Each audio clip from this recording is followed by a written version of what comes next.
Pinatitibay ng Bangsamoro Government ang pagsusulong ng inclusive justice system sa pamamagitan ng direktang suporta sa Indigenous Peoples o IP communities. Nagkaloob ng legal assistance at pinansyal na tulong ang Ministry of Indigenous Peoples Affairs o MIPA sa mga Indigenous Peoples na biktima at kanilang pamilya na kasalukuyang tumatayong mga testigo sa isang kasong nakabinbin sa korte. Sa ilalim ito ng Indigenous Peoples Victims Assistance Program o IPVAP, na ipinatutupad ng Special Public Assistance and Legal Aid Division o SPALAD. Aabot sa 20,000 piso ang ipinagkaloob ng tulong pinansyal upang matugunan ang agarang pangangailangan ng mga biktima, kabilang ang gastusin sa transportasyon, tirahan at iba pang kaugnay na pangangailangan sa pagdalo sa mga pagdinig.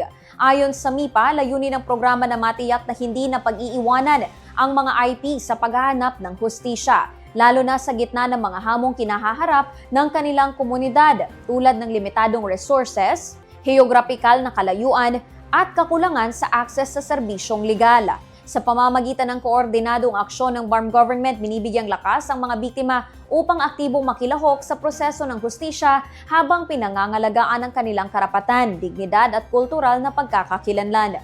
Binigyang din ng MIPA na ang IPVAP ay bahagi ng mas malawak na advokasya ng Bangsamoro Government na maghatid ng serbisyong legal na inklusibo, makatarungan at may paggalang sa tradisyon at identidad ng mga Indigenous peoples.